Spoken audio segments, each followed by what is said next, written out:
that hour of the hour, let's go with the newsletter, see what's happening. Okay. So we can cover that and get out of the way. All right.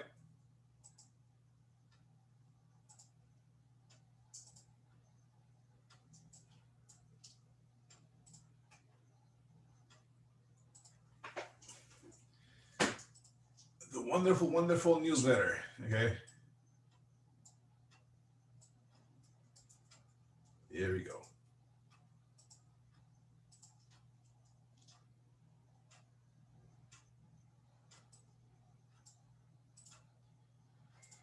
Let's see what's going on this week. Week 4.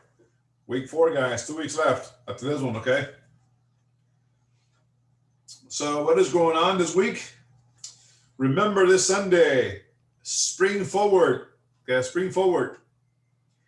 Means you're going to set your clock forward one hour, okay? Begin Sunday, March 14th. Set your clocks ahead 1 hour this Saturday evening. What does that mean? That means we lose 1 hour of sleep, right? Oh, yeah. Yeah. 1 hour of sleep, okay? We lose. Don't forget, set it forward 1 hour, okay? Also, very important, guys, check your school email. Chef's Robin sending out information to you guys, okay? It might be on a daily basis. You're going to have some important emails coming your way, especially for concerning next block, okay? Next block, okay? So check your school emails. Again, she's got information coming your way, so make sure you scan them and see what's coming from Chef Robin, Shelly, or Shannon, okay? And what else? And respond. Please read the emails and respond, okay? Don't just let them sit there and delete. Respond to them. Otherwise, I'll be reaching out to you by phone, okay? I don't know if you guys have noticed on your homepage portal, there is a tutor available for everybody. If you have any issues on a class during exams and what have you not, there's a tutor available, okay? Schedule a free tutoring sessions online through your portal. Go to your dashboard, then look at the course overview for the Escovier's tutors icon. Okay, that's the one, the icon right there. Okay, to schedule your one-on-one session with a tutor, be sure to check the time zone is the correct based on whether you're located at, because sometimes they have students in the East Coast, West Coast, and so forth and so on. So you need a tutor. Okay, check it out. James Beard Foundations. Okay, apply for a James Beard Foundation scholarship. And given with its mission to nurture chefs and other leaders contributing to American food culture, James Beard Foundation is proud to offer a variety of opportunities to assist aspiring and established culinary professionals. This year, the foundation will award nearly $321,000 in scholarships. Free money, y'all, free money. Tuition waivers and grants. In keeping up with this mission to nurture the chefs and other leaders contributing to American food culture, James Beard Foundation is proud to offer a variety of opportunities to assist aspiring and established culinary professionals. Again, this year, the foundation will award nearly 321 scholarships, okay?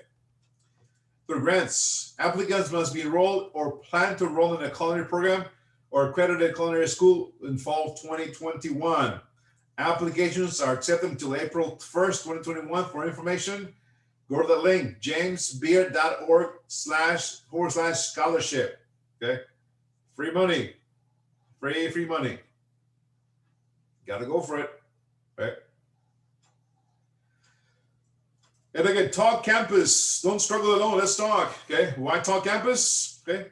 If you're struggling and need emotional support, download this app and use your Escoffier email address. You must use the Escoffier email address since this service is provided for you by the school. Okay, if you're having issues, okay? It's anonymous, safe spaces where people feel able to share. No waiting times, no stigma, no judgment, just instant ongoing support based on peer support and social connection with clinical evidence and to make real difference in mental health. Intuitive, familiar, and engaging, using the best elements, social networking. Yeah. Clinically governed with the world-class real-time safeguarding and moderation. So that's the benefit you guys have, okay? If you need some help with your mental state, okay?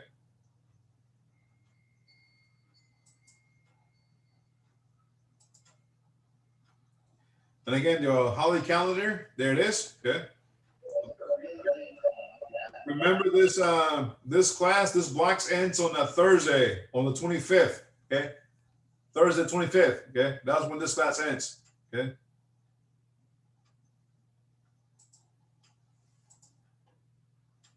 Again, if you have a new phone number, address, update it on that website that you see there. Okay, guys. So local resources again. If you're having utilities, COVID, flu, mental, food assistance, rental, mortgage assistance, that's who to contact. Okay.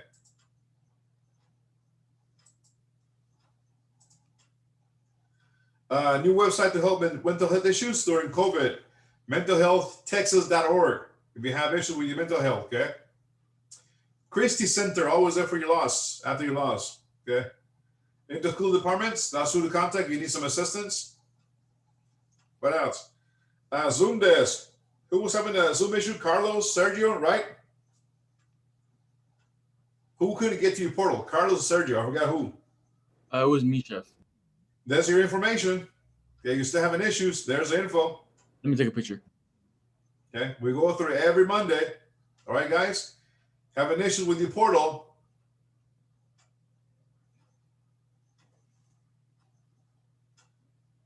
It is, let me go back. Mentalhealthtext.org. Not that one, Chef. The one that was before that one. That said you had to use your school email. This one? On campus? I think it's one more before that. Tutoring? Yeah, this one. Yeah, it's all campus. Okay. Yeah, that's on your homepage portal. You can access through your homepage portal, that one. Okay. And that's probably going to come in handy when you go to math, you know, those Gen A classes. Okay, thank you, Chef. Okay. What else? Okay. There you go. And that's the email address to contact Zendesk. And again, that information, telephone number, you're having issues with your portal. Okay. Again, how to protect your CDC guidelines. Okay. What is it? How to disinfect? Okay, using bleach. Okay. And Derek, again, if you get needs to contact me, and Derek, that's their information. It's going to come in handy when you guys go to externship. Okay. Featured employer, Miraval Austin Spa and Resort, Miraval Austin Career Opportunities. Okay, as part of the Hyatt Miraval family, they offer complete benefits package, including educational reimbursement, which is awesome, robust PTO policy, health, dental, vision, and life insurance, free parking, complimentary and discontinued Hyatt nights, use of facilities, complimentary and discounted services, 401k, educational reimbursements up to $1,000 per year. Opportunity to grow for the global corporation. Okay, they're currently hiring AM servers full-time, beverage specialists part-time, line cooks full-time, 2 cooks, lead line cooks 3 full-time, cosmetologist, esthetician, front office host, front office supervisor, general manager, engineer. Those are the whole bunch of positions they got open. If anybody's interested, located at 13500 FM 2769. Okay. Miraval Austin Spa Resort.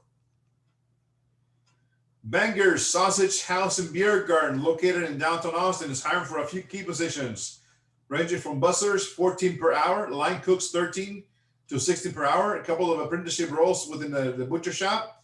If you're interested, please email your resume to Executive Chef Thomas at bangersaustin.com. Comedor, www.comedortex.com. It's a modern Mexican restaurant downtown Austin. The culinary program is led by Chef Philip Spear. Looking for a few key people to join their team. They apply online to the post jobs or directly on their website. Okay. I had a couple of students. One of them was a sous chef at Bangers, and man, they do some awesome job. You enter that smoking and sausages and meat and whatever not. Excellent place to work too. Okay. March is Women's History Month. Celebrate this. We'll feature one of famous female chefs each week. Today is Nancy Silverton, born July 20th, 1954. an American chef, baker, and author, winner of the James Beard Foundation's Outstanding Chef Award 2014. Silverton is recognized for her role in popularizing sourdough and artisan breads in the United States. Silverton grew up in Sherman Oaks and Encino in Southern California, San Fernando Valley. Her mother, Doris, was a writer for the soap opera General Hospital, and her father, Larry, was a lawyer. Silverton enrolled at Sonoma State University as a political science major and decided to become a chef in her freshman year. After she had what she later described as epiphany. I was cooking on the dorms in a stainless steel kitchen, cooking vegan food. And I remember this light bulb going off thinking, wait, this is what I want to do for the rest of my life. She said in a 2013 interview. Silverton dropped out of Sonoma State in her senior year and decided to train formally as a chef at Le Cordon Bleu in London, 1979. Following her graduation, she returned to Southern California, where she worked with pastry chef Jimmy Brinkley and Michaels in an acclaimed restaurant in Santa Monica. Inspired by his creativity, she turned to Europe and attended École Lenotre, Culinary Institute of Plaisir, France, to further her studies. She has earned many awards, honors such as Eater's TV Chef of the Year 2017, and there's a whole bunch of other ones that she has achieved from her previous accolades. Okay. Quote of the week: sometimes you find yourself sitting in the middle of nowhere. Sometimes it is sitting in the middle of nowhere that you find yourself. If you keep your eyes open, you will see things that are worth seeing. Quote of the week. Okay. For fun, just for fun, potatoes. I used to make hash browns, French fries, chips, vodka, and more. It's like the other veg, I'm even trying, right? What else? Trivia, food for thought. Let's see who gets this, guys. Which of these food items helps cool the body? Freshen your breath, release stress. Elijah, don't stress out. Curb a hangover and give you a burst of energy. 1, bok choy. 2, celery. 3, watermelon. 4, cucumber. 5, bell pepper. I got a celery. Bok choy. Bok choy. 3 fours. Cucumber. 2. Celery and bok choy. Cucumber. Cucumber. So I got a lot of fours. You got this, Michael. I got 1 celery, 1 bok choy, and I got 4 or 5 cucumbers. Right? It's definitely bok choy. Michael said definitely bok choy. Okay. It's definitely bok choy. Elijah said definitely bok choy. Okay. Once again, which of the food items helps cool the body, freshen your breath, release stress, cure a hangover, and gives you a burst of energy? Y'all said bok choy, celery, and cucumber. Let's see what it says. Cucumber. Ever heard the word cool-a-sick?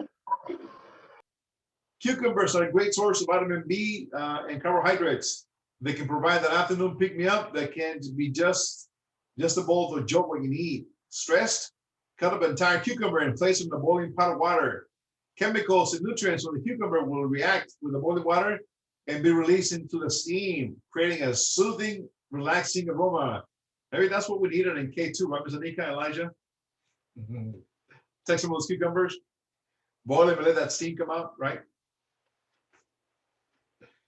Do you have a right? I'm just saying. So, do you have a hard time drinking your 8 glasses of water per day?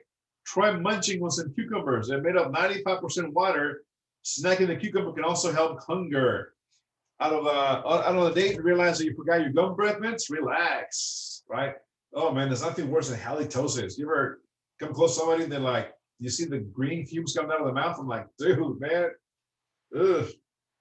Go drink some vinegar or something, right? Kill that, all those germs. Anyways, ask you waited for some sliced cucumber with your meal. Take a slice and press it to the roof of your mouth with your tongue for 30 seconds to eliminate the bad breath. The photochemicals will kill the bacteria that are responsible for causing bad breath. The term cool as a cucumber is actually derived from the cucumber's ability to cool the temperature of the blood.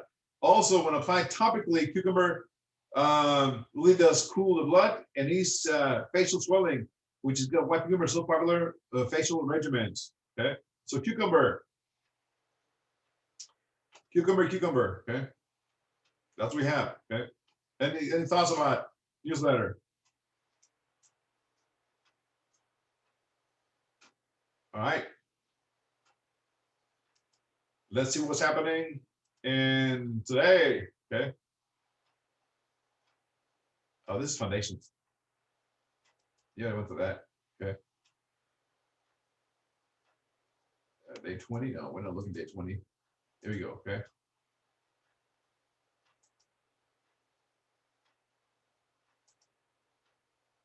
So we're looking at this week coming up. This week, week 4, guys. Week 4. Okay.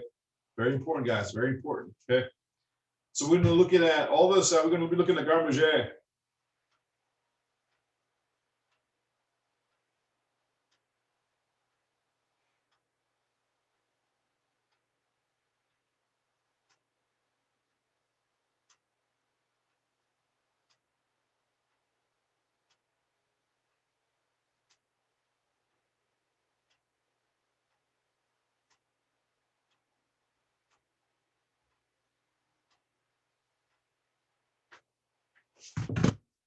So that's what we got, guys.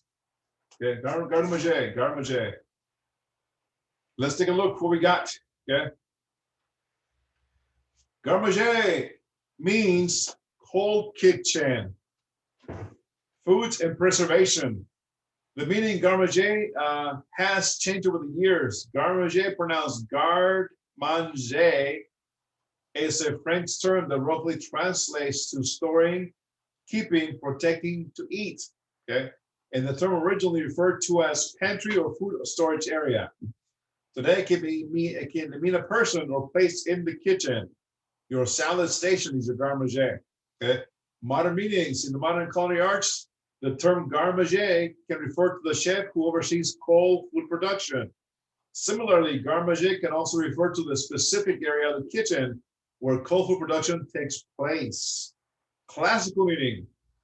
In the classical culinary arts, garde manger refers to a category of foods produced in the cold kitchen, as well as a broad array of techniques used for preparing this food. Some examples are smoked and cured foods, salads and salad dressings, sausages, pâtés, terrines, cheese making, pickle foods and condiments, cold sausage and soups. Garde manger, a lot of restaurants, the big ones, a lot of hotels, Vegas, San Francisco, LA, Houston, Dallas, New York, Chicago.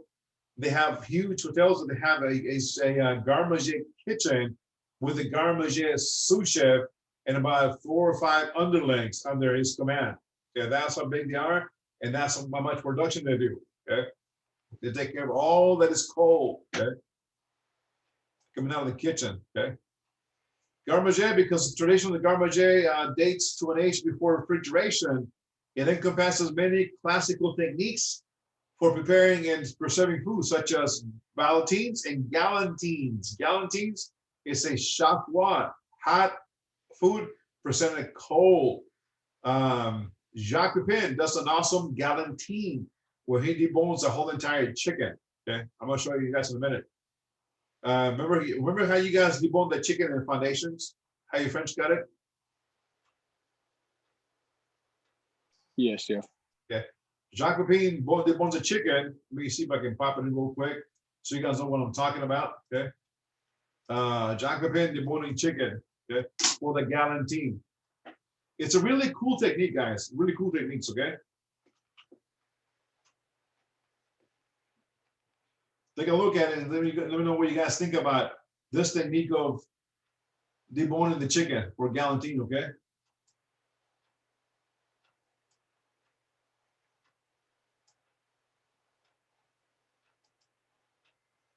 How to do a galantine, that is boning out the whole chicken to do a type of roll. Okay, here we go. We pop it in for a minute. Okay. So this technique is for the galantine. Okay. Oh my God, such a chicken. Really? Here we go. And now what I want to show you, again, it's how to do a galantine, that is boning out the whole chicken to do a type of roll that we call a galantine or a ballotine. Usually the first thing you do too, you remove the wing like that, and with those wings, actually, we can do lollipop. That is, you hold it this way, take a towel to hold it this, put your hand like this, and you break it at the joint here. There is the joint here. You want to break it at the joint this way, then put your thumb in the back and pull. You see the two bone comes out. Then you remove that part of the hand like this, which you're going to use for stock, and one of the two bones you can pull out, which I'm doing here. Now you're left with one bone, that piece of thing that you turn inside out to do what we call a little lollipop. That little lollipop, often you roll that in cracker meal, something like that. You can fry it, serve it into a beautiful leaf of cabbage, for example, sour cabbage, to use it as a finger food, for a party. If you buy at the market the whole wing, like I have here, I will do a lollipop with that part, and I will do a lollipop with the part that I did here. So you see? But for our chicken here, I do all of this. So again, you break it, you pull it out, separate your bone, pull one of those out, that's it. Now here, I want to bone this out. And first, I want to remove that triangle again, that we call the wishbone. So I put my knife against it and pull it out. Again, as I see here, it is broken. Very often, the wishbone is broken now because they press it on the machine when they block it, and that breaks the wishbone. And again, as I said, be careful because the hand is very pointed and you can puncture your finger. But the wishbone is that triangle, which actually, even when you roast a chicken, right there, is in the way during your carving. So it's good to remove it, even when you do a turkey for that matter. What I have here, then the wishbone removed. Now, the only thing that I want to do is to take the whole carcass out. I don't have to use a knife very much. The biggest mistake is to use a knife very much. All I have to cut is the joint of the shoulder here, and the joint of the hip there. So I cut here, there on the other side. With the knife, that's about it. Now, since I want to open it completely, I start by cutting the skin of the back. Now I look for the joint of the shoulder. Lift up the skin, put your finger there and move that chicken like that. I know there's an articulation right there. I can feel it. So I put the knife right where the articulation is and I start cutting. I am into it now, but if I were not sure that I am into it, I would wiggle the knife a little bit and I would slide into it. So I do this side. You do the same thing on the other side. It should not take you much more than a minute to bone out a chicken. The thing is done both ways. What do I do now? I grab the whole wing, put my finger through the carcass, and I kind of fry it out this way, until I see the little oyster. So again, here I pull out until I see the oyster. Do the same thing on the other side. Pull out until I see the oyster. Now, what do I have? The front of the chicken. Don't worry about the fillet. We'll remove them later. Put your two fingers on each side of the sternum, and you pull down this way until the whole front of the carcass is clean. Put it down again. Now you grab your chicken by the leg here. Again, you cut that little oyster this way. Bring the knee higher so you can crack it open. Cut through the sinew, pull out. Same thing on the other side. Cut the oyster, break it, and pull out. What do I have now? I have the chicken, basically the whole carcass bone out, as you can see now. The whole carcass is removed, and here is the carcass. And what do I have here? The two fillet. I run my finger along the fillet here. Again, no use of the knife, as you can see. My finger, that's it, along the bone, removing again that fillet. I have the whole carcass here. What I have cut is the joint here and there, here and there. That corresponds, that's for stuff, of course, that corresponds to those four bones. This is the place where it's being held. That's it. Now, if I want to use the fillet here that I want to use, there is that long sinew into the fillet that I want to remove. What you do, you hold, I don't know if you can see here, the end of that sinew, you hold it with a towel, put your knife flat, and what you're going to do is just to scrape it, you see. I scrape it, and now I have that whole sinew which was inside the fillet. Then the fillet goes back into shape, more or less. This is done. You do, of course, the same thing with the fillet from Turkey or something like this. And again, we have it here. Okay, we put that on the side. Now, if I want to continue boning this out, I have to take the bone of the leg. So what do? I take the end of it again and cut all around, at least to be able to grab it, you know. But I don't cut much. I don't use much stuff. I use the side of the knife. Now, you can hear it. I'm scraping the bone. That's all you do. Scraping the bone. So I scrape the bone here until I am at the articulation of the knee.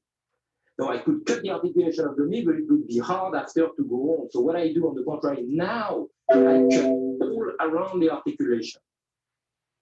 You know, going with your knife like that, you go all around, and now that I have passed the articulation, then I start scraping again. What do I have here? The thigh bone, the drum bone. Where am I? Am I here? Now, I don't want to cut this now because the skin is going to shrink during cooking. So use the back of your knife and break it so that you can remove that and keep this. When your galantine is cooked, you can trim it later on. So we do this. Again, the same thing on the other side. Remember that when you do this, in terms of technique, the techniques are the same each time. If you do a quail, if you do a duck, if you do a pheasant, if you do a chicken to saute, if you do a chicken to grill even, or other type of stuff, you always cut into the same joint to separate it. So it becomes very important. Even to carve in the dining room, you always cut into the same place. Again, I remove the wishbone. Now, the only thing left is the bone here, which sometimes we leave, sometimes we remove. If you want to remove it, I'm holding it underneath, and again, here cutting all around under the articulation. Now I can stand the bone on its own and press it down like this, as you can see, and pull it out. That really doesn't matter. I can flap that back into it. The same thing here. And I push it down, and now my chicken is totally deboned. I mean, the idea there is to have the same layer of meat all over. So I'm placing this here to reorganize Mother Nature a little bit. If you want to have some there, you can lift up a little bit of the breast here. The idea, as I said, to have one layer of skin, one layer of meat, which you can then stuff. What we want to do here is put a little bit of salt and freshly ground pepper. And there I have a stuffing of, very simple stuffing of spinach and puree of mushroom. What you want to do is to push a bit of that stuffing into the leg. Remember to stuff your leg here. And then the rest, there are hundreds of different types of stuffing, of course, that you can do. This happens to be a whole vegetable stuffing.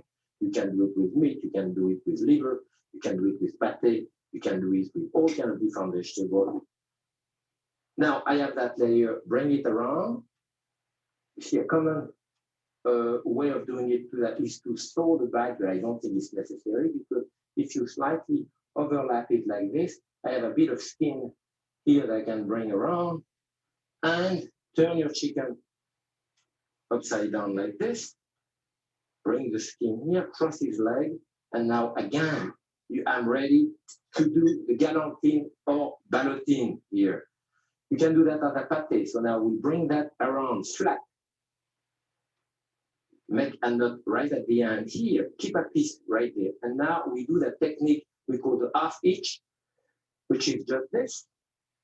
But when you do the loop like that, grab that loop and make it slide underneath gently. Then bring it here and ease it into it. Just don't pull on it. Again, slide it underneath to make it just as close as you want. You don't want to squeeze it too much. If you have a stuffing, it depends on your stuffing, especially if you have eggs in your stuffing and raw meat, because it will tend to expand a little bit, you know. So here is, I have my thing done. So when I get to the end of it, all you do is to cut with your knife, very gently slide it over. If I don't have enough skin here, you know, try to bring a little piece of the skin against it. And if my stuffing is not leaky here, but if it was a leaky stuffing and I would be afraid, I put a little piece of aluminum foil right there. You do the loop underneath to make it on top, like it is in the bottom. Fold it again gently and attach it wherever you start. You now have what we call un poulet en saucisse or a galantine. You can do that ahead, and now you're ready to cook it. What do you guys think about that one, a galantine? That is insane. What is it? I said that was insane. So galantine is when the chicken is fabricated like that, and then it's poached. It's poached in the bouillon or chicken stock, and is brought out. Let it cool down, and then we can remove the trussing and slice it and present it cold on a plate. That is a chaplois. That's a galantine. Now if you serve it hot, you can serve it hot too. You can take the whole chicken, sear it on the skin side down, roast it until the internal temperature is 165 degrees, and serve it sliced hot. That becomes a Valentine. So galantine with a G is cold. Valentine is hot. But that is an awesome way of deboning the chicken and leaving the carcass alone and just having the whole chicken with no bones. Right?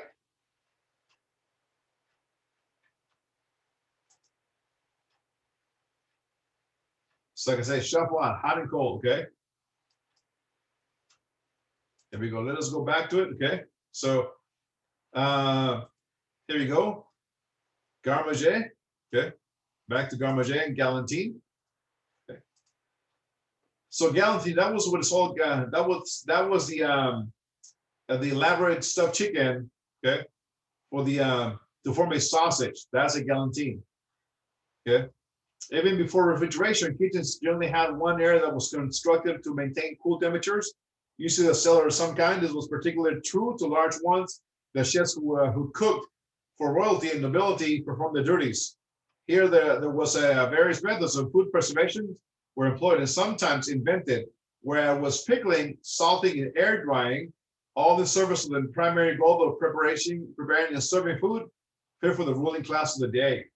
And that is true. Like I said, a lot of big hotels have a kitchen designated for garde-manger that is enclosed, and inside they have refrigeration units control the temperature. I worked at one in California that was so big, I can control the temperature about 45, 47 degrees, and the rest of the cooks will come in shivering cold, but you know, it was cold kitchen. You deal with turkey cuts, cold cuts, cheeses, salads, so they weren't sitting at room temperature. They were sitting at their preferred temperature that was supposed to be kept cold. Just imagine working inside the chef's walk-in cooler 8 hours a day, making salads, making dressings, working with cold food.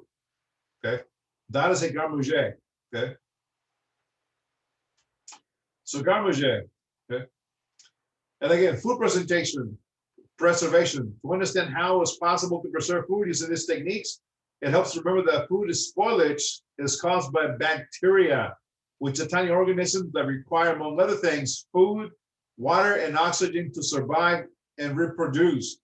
The food for this bacteria is human food. Whether you're trying to stop it from going bad, preserving it thus means employing some kind of method of ridding it of this bacteria, whether depriving them of air and water, or by creating some other condition that renders it hospitable to this bacteria. Okay, again, temperature, acidity are two additional factors. For example, confit. Confit is a simple preservation technique that works by storing cooked meat as duck leg in its container submerged in its own fat.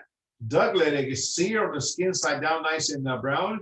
It is put in a deep container, and you pour melted duck fat on top, duck leg to cover it all.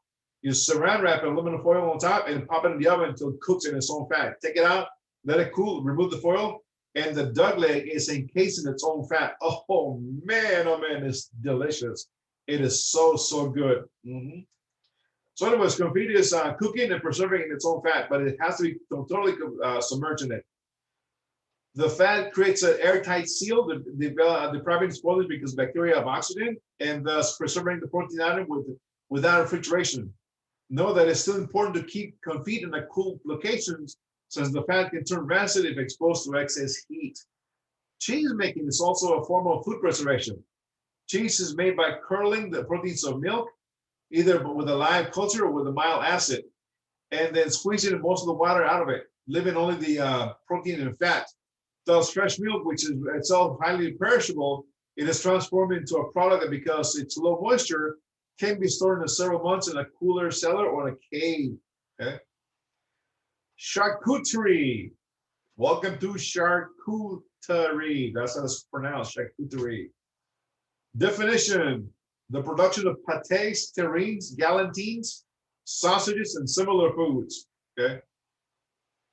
At the store, when you guys go to the grocery store, what section of the grocery store displays or has a lot of charcuterie items when you guys go to the grocery store? What do you guys think? Which part of the grocery store? Dairy section, the meat section, Mhm. Good, yeah. everywhere, I guess, technically. Where? Um,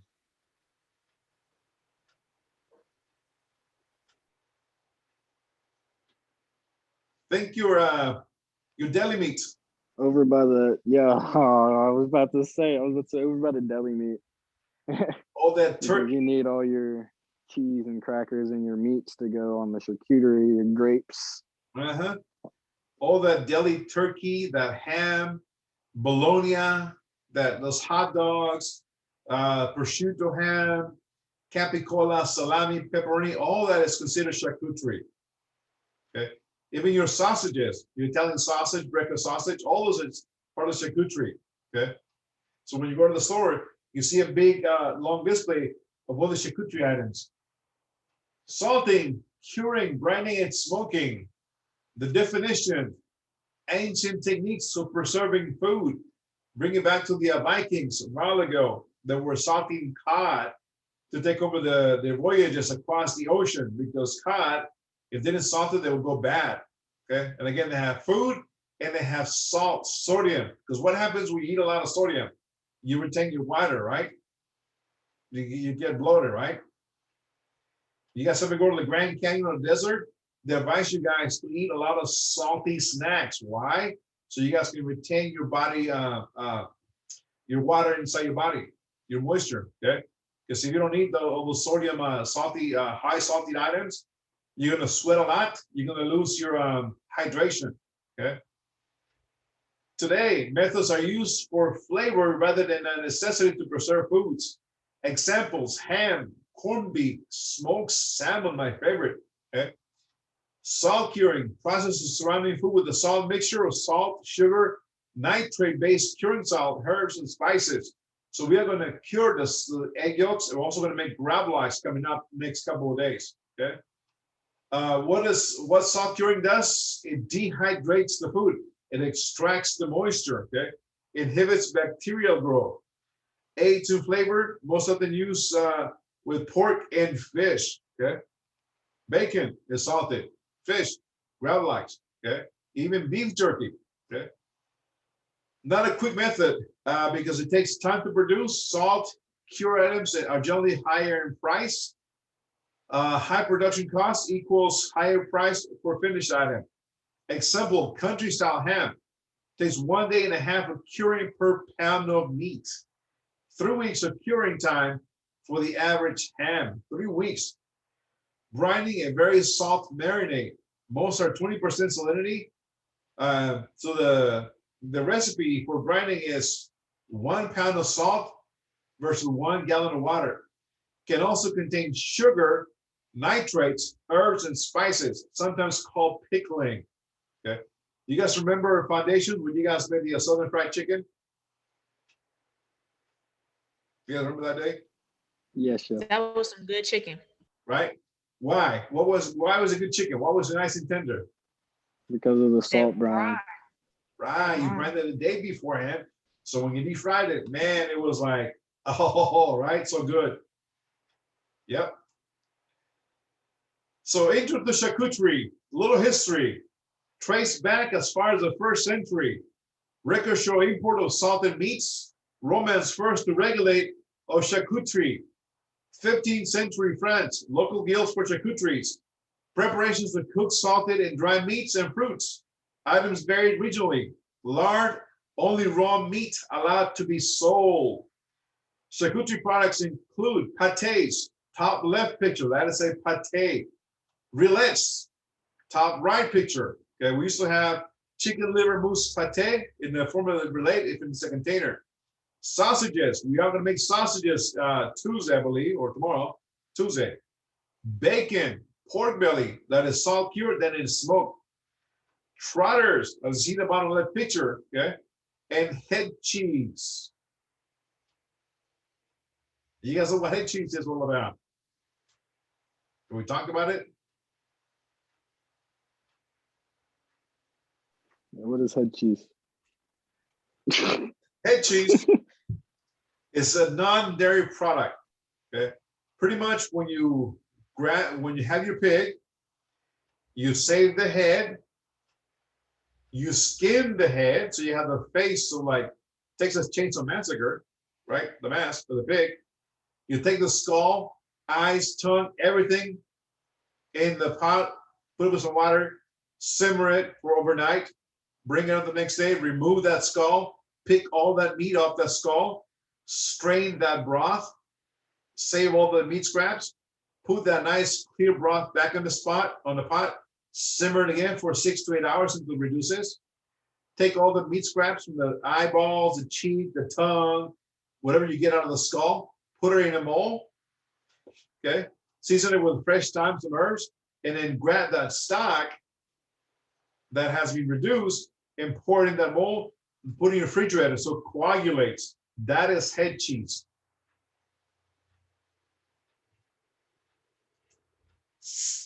Pretty much, That's interesting. you're eating the head of the pig in a little terrine mold.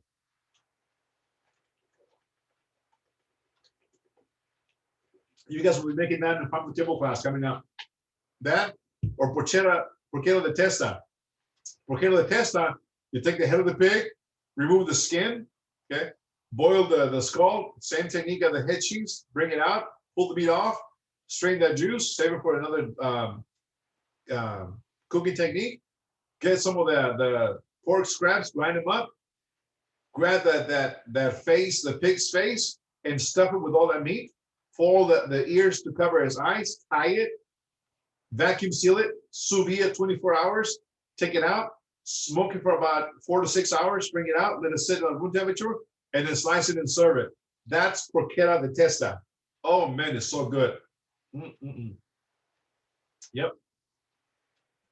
Chef, you said we're making head cheese and farm to table. Yeah, yeah, most likely you will. Yeah, if you're in a hybrid, you will. Online, you won't. Got you. I was gonna say that means I gotta go find a pig head. Oh, online you won't, but on the hybrid, yes, you will, because you'll get the pig and you'll fabricate it from the rooter to the tutor, and you'll utilize everything on that pig, minus the nipples, of course. Even the sphincter muscle, you remove the sphincter muscle, a little bit of salt, put it on the grill. Oh man, it's delicious. Yep. That's like a piece of steak. Anywho, that's charcuterie. Okay. So preservation methods were developed for longer shelf life. Horse meat it's from the word farce, means to stuff. A mixture of ground lean meat emulsified with fat, emulsion made by grinding, sieving, or pureeing. Pork fat bags typically used. Flavor is considered neutral. Meats, pork is most common. Fish, pike, trout, or salmon. Seafood, game, venison, or boar, rabbit. Poultry, game birds, veal, pork livers. Okay. Speaking of pork, what is the number one part of the pig that you cannot eat, that the USDA will not allow you to eat from the pig?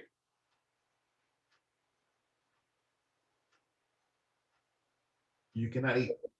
Maybe I'm not sure, chef. The ears. The stomach You can eat pig ears. or the gallbladder. I have no clue. The spleen. No. Only one part of the pig, the USDA does not allow you to eat. The heart. All those are edible. The penis. What? The only part of the animal that the USDA does not allow you to eat, and it's illegal here in the States, are the lungs because of diseases. Yeah. Okay. Lungs, and ain't allowed to eat. Okay. Heard. And of course, the other ones, it's the nipples. You can't eat them because they're so bitter and astringent. Okay. So also in force meats, you have your meat and fat, but you may also have, you may also be called to use a binder as well as seasonings, particularly to a salad sausage, etc. Binders enhance smoothness and an aid in emulsification. Panade is a binder. Okay. It's bread soaked in milk, heavy vegetable, and rice. Would you guys make oh no, you guys haven't made meatloaf yet. When you guys go to regional cuisine, your next kitchen block, I think your first day of that class is meatloaf. Meatloaf, if you guys ever made meatloaf, you guys have made it with breadcrumbs, right? You grab your ground beef, you put your breadcrumbs, season it, and put it in the oven and bake it, right?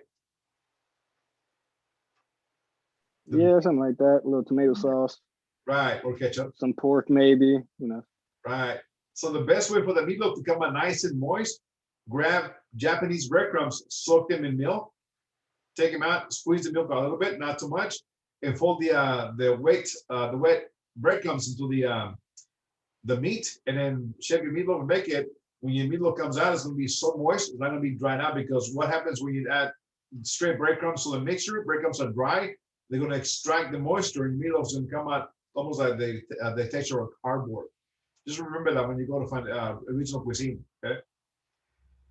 So anyways, also eggs and egg whites can be used as a binder, okay? Curing How salt. about yogurt, chef? Huh? How about yogurt? No, it's too loose. It doesn't have any protein in it to bind it. Okay. You use yogurt, it's going to be like a big blob. Curing salt. Salt, sodium nitrate, retard spoilage. Sometimes it's pink color, Himalayan pink salt, because we're going to use regular salt.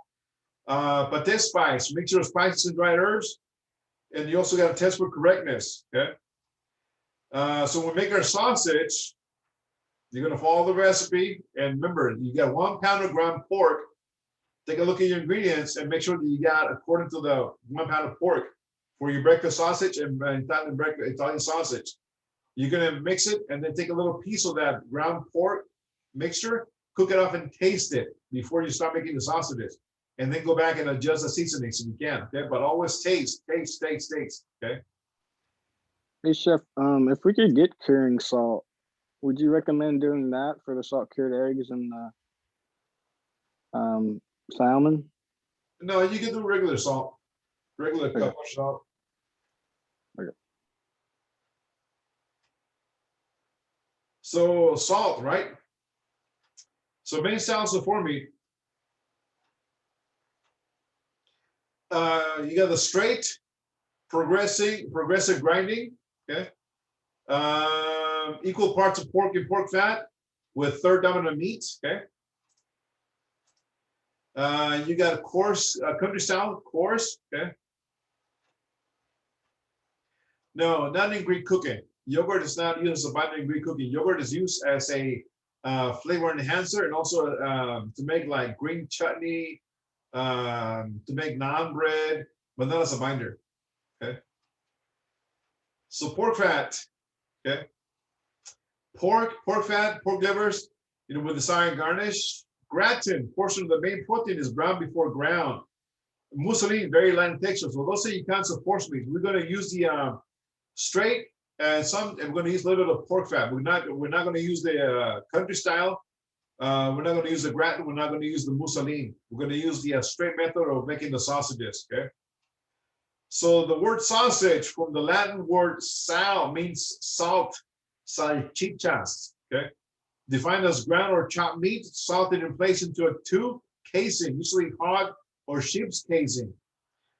Tubes are either sheep, hog, or cattle intestinal linings. Some made of inedible plant cellulose or paper to hold shape. Sometimes you got to peel the skin of the sausage before you eat it. Okay. Anyways, the casings are sold in salt packs. You got to sometimes rinse them in warm water and cool for at least an hour before you use to desalinate it, because when they pack it with salt, you got to take all the salt away. Okay. Collagen casings, they're inferior to taste, texture, need no rinsing, but they're edible too. Okay. Pickles, jams, why do they call it canning? People have been preserving foods in times of abundant harvest to prepare of times of need, the long, cold winter. Okay, so drying, fermenting, and pickling. Can anybody give me a good example of a fermented item? Soda, alcohol. No, not that. That's spirits, man.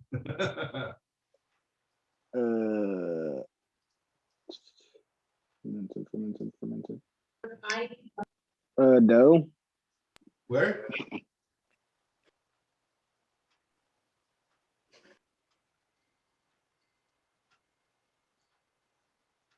A fermented item in food.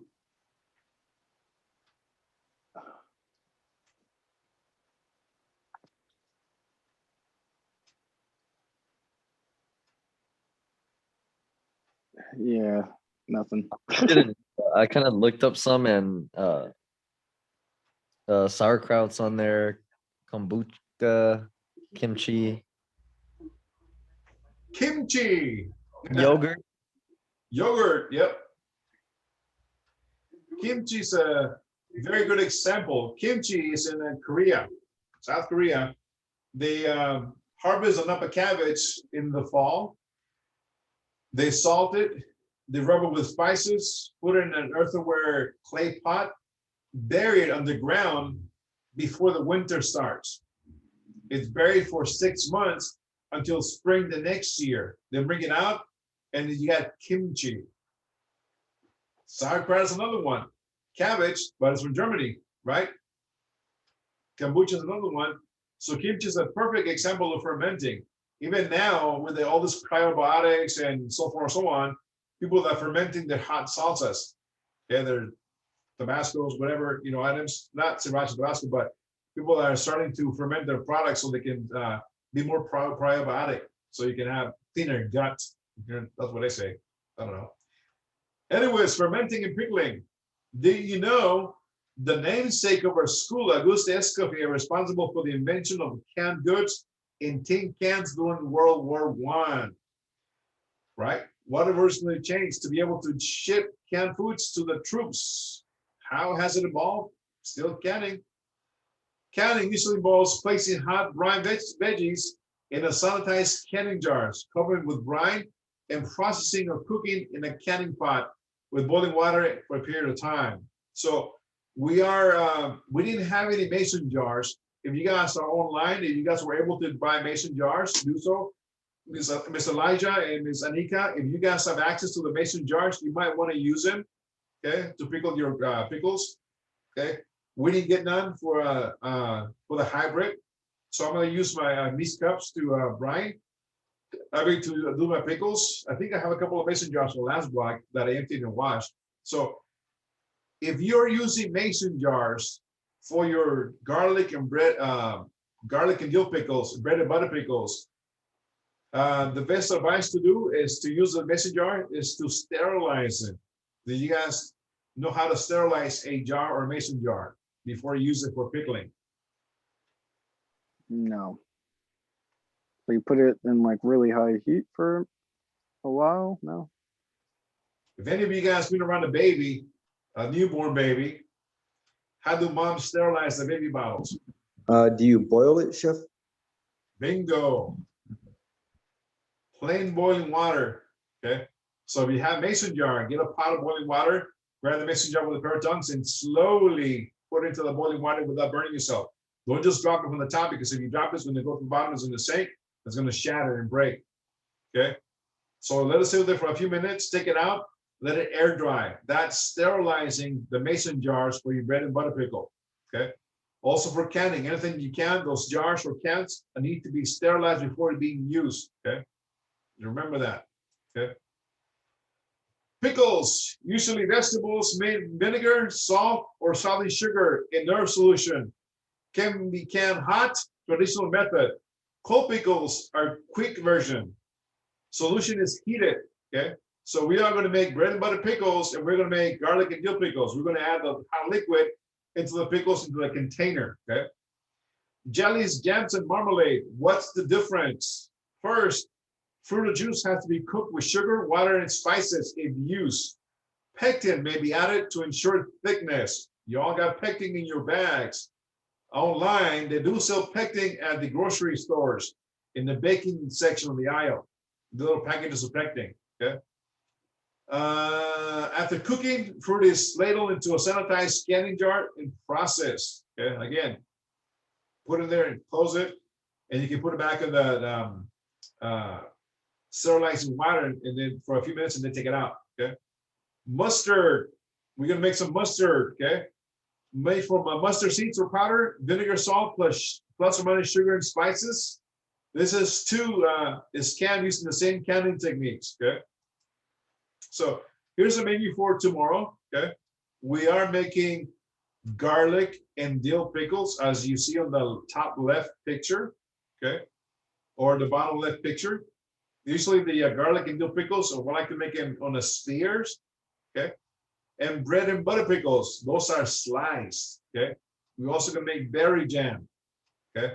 With our frozen berries.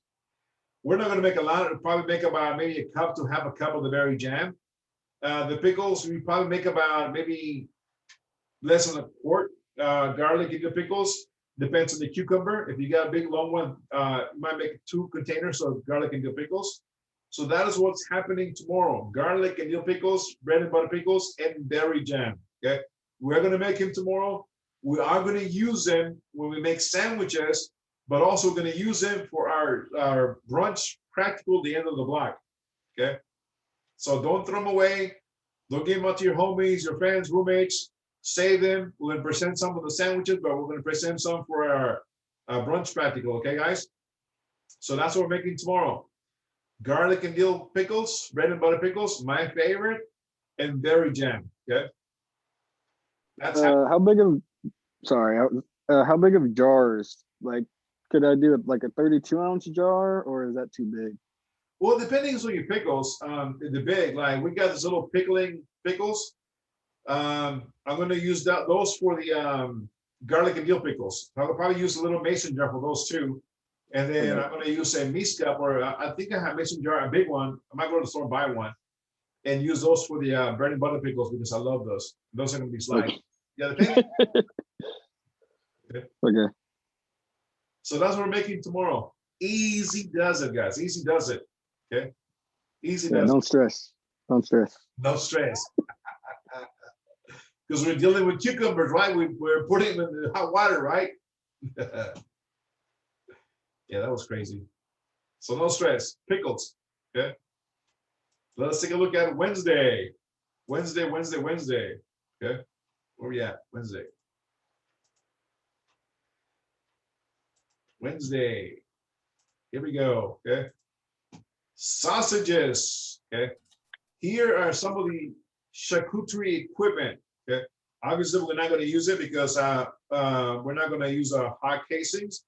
But if you would have the hot casing, you would grind your own pork, the top left grinder, if you like to go into making your own sausages quite often, they do sell them at Academy Sports for about $100. That grinder with the attachments might be coming a little bit extra. If you do have a KitchenAid mixer, they do sell those grinding attachments for the KitchenAid mixers. Okay. Walmart has that bottom right thing online. It is a sausage stuffer. Okay. That's a sausage stuffer. Unless you go to one of the Bass Pro or what's the other one called? One of those big sporting goods restaurants, or sporting stores, you're gonna find that sausage stuffer, top right picture. Okay, it's a canister tube with the canister with the plastic tube sticking out, a crankshaft, and a pusher. Those are thinking like about $100 some. Okay, and they work really, really well. but it's a great. They're really delicate, and they must be taken great care, really great. Otherwise, you're gonna mess them up. Okay, so those are some of the equipment that you might need if you start making your own sausages to make your life a lot easier. Okay. What else? Some of the equipment. So, how to equip for charcuterie. Perfect alongside handcrafted spirits, house-made charcuterie cure meats has landed on many menu trend reports, including National Restaurant Association's charcuterie boards typically come loaded with sausages, pâtés, cold cuts, assorted cheeses, along from scratch breads, pickled vegetables, and condiments. Nason Picelli, director of the multi-unit sales, Central Restaurant Products, Jim Hansel, and all those other guys, okay, recommend the following key equipment for pulling off a booming charcuterie program. Again, if that's where you want to go, definitely need a slicer. Invest in two. You'll need one in the back of the house as a workhorse for cutting meats and sausages, and one in the front house just for show. Okay. Curing cabinet. Many restaurants begin by using a small wine cabinets, but if you prefer your product and the demand for it, you need to move to a larger scale. A stainless steel curing cabinet speeds up the curing process by allowing you to control temperature, humidity, and airflow. Okay, but if you do so, just got to get together with the local food health department to make sure that you have the HACCP in place to be able to have a curing cabinet. Okay. Meat chopper grinder. Okay, grinder is very important because you got to grind all those products. Okay. Grinding pork, lamb, beef, venison, other meats in house allows you to purchase whole cuts or even half or whole animals a lot cheaper. Okay, lowers the cost of products, gives you more control of the grind size. Kneader and mixer. In one direction, paddles mix the ingredients, and the other one, they knead the mixture, eliminating the air, an essential step in preparing a cured sausage. Sausage stuffer, like you saw in the picture. Hansen recommends a stainless steel hydraulic vertical sausage filler. Again, 32-pound capacity, but that's, again, industrial size. Smoker, if you have your own smoker to smoke your sausages, like the Italian sausage we're gonna make, oh man, that is perfectly smoked. Smoke it and it enhances the flavor, okay? So smoker, again, if you don't have a smoker, you can smoke in your own oven in your house. Just gotta buy maybe a couple of charcoal briquettes, put them on your stovetop, on your electric burners or your gas burners, get them nice and hot, put them in a metal container, soak some wood chips, put them on top of those coals in the oven, and then put your meat inside without the oven being on. Well, the oven being on maybe at like 200 degrees, and it'll smoke your product. Okay. You also need a digital scale to weigh all the ingredients. Okay. Food processor. Okay. You want a food processor for pureeing pork, fish, game meats, and birds and poultry. You can buy at Walmart for a little more for $20. Okay. And a refrigerated prep table. Okay. Always working with making sausages, you always got to work with sanitation in mind. You always got to keep the product ice cold because you're dealing with pork products. Okay. So these are the types of sausage casings. Okay. You have beef casing, are used for blood sausage, liver sausage, chorizo, and midwurst. Hot casings, pepperoni, bratwurst, some chorizo, kielbasa, smoked sausage, dinner franks, Polish sausage, Italian sausage, pork sausage, linguiça from the Philippines, frankfurters, knockwurst. Sheep casing are used for wieners, franks, cocktail wieners, hot dogs, pork sausage, and mortadella. So next time you eat a hot dog, just you're eating a sheep casing. Okay. So what types are sausage casings? Again, you got meat processors use casings to give sausages their shape. Most sausages are cylindrical, but come in other forms. What types of sausages and casings? There are three main types of casing: natural, artificial, and reconstituted collagen. So natural casings use fresh sausages, dry fermented sausage, pepperoni, Italian sausage, bratwurst, frankfurters, breakfast links, wieners, snack sticks. The features made from a section of the animal's digestive system, including the small intestine, large intestine, or stomach. Can also be made from the bladder, caesium, esophagus. They're edible, conform to sausage, have a tender bite, permeable to smoke, most expensive, least resistant to breakage, yield the least amount of product, least uniformity. Example, are some hot casings. Okay. Artificial casings, cellulose, used for Frankfurter type sausages. Features made from cellulose or other synthetic materials are inedible. Casings are removed from before packaging and retail, permeable to gases and smoke, easy to handle, uniform in size and shape, resist to breakage. Examples, fibrous lunch meat casings. Your bologna that has the red plastic on the outside. That's a cellulose one, okay? Your pepperoni too, okay? Artificial collagen, used for dry sausages. Features made from collagen derived from the cranium layer of the beef hides. Used dry sausages, edible, permeable with smoke, shrinks with the product, comes in a variety of sizes and forms, fragile, poor abuse resistance, has the beneficial features of both natural and artificial casings. And again, the force meat styles, mousseline, usually whipped cream that is mixed in it. You got the emulsified one. Fresh sausages, country style and gratin kind of sausage. Okay. Again, when preparing sausages on Tuesday, guys, work cold, very clean in your homes. Okay, very clean. Do not cross-contaminate. Consider the ingredients. Monitor TCS. Remember that from Survey. Sanitize everything that comes in contact with the meat. For proper emulsification, ingredients must be cold at 41 degrees or below at all times. Meat must be in a bowl of ice. Okay. Chill and freeze the processors. We're not going to use it because I'm going to show you a different way. Okay. Do not overstuff grinders or overfill food processors. Grind successive sizes. Sieve for smoothing. We're not going to sieve them because we're not going to get much product out of it if we do. Okay. So your menu for Tuesday, Wednesday, my bad. We are making breakfast sausage patties. Okay, breakfast sausage patties. We are going to present one. We're going to freeze the rest. Okay, we're going to use them next week when we go to breakfast cookery, and you're going to use the rest for your brunch platter. Okay, Italian sausage. We're making that tomorrow. Sweet, spicy. Okay. We're also curing the salmon for the gravlax for the end of this week for the blinis and also for your brunch platter. Now, we have no hot casing. You guys online at home,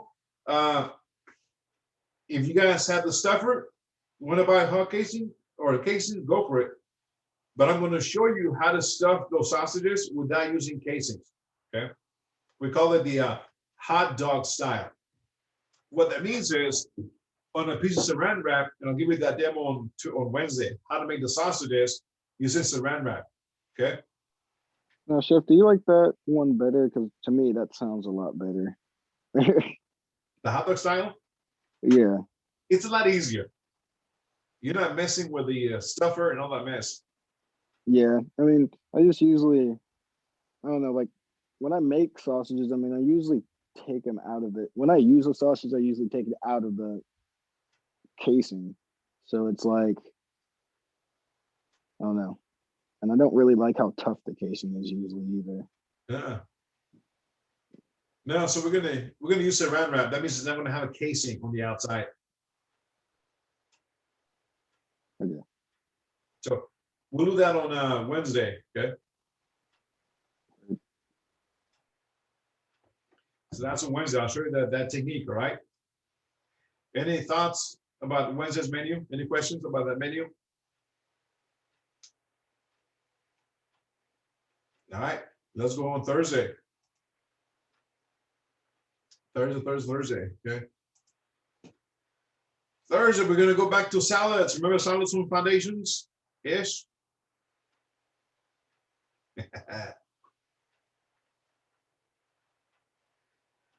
Yep, we're making salads on Thursday, okay. Let's take a look at salads, okay. Salads is just more than lettuce.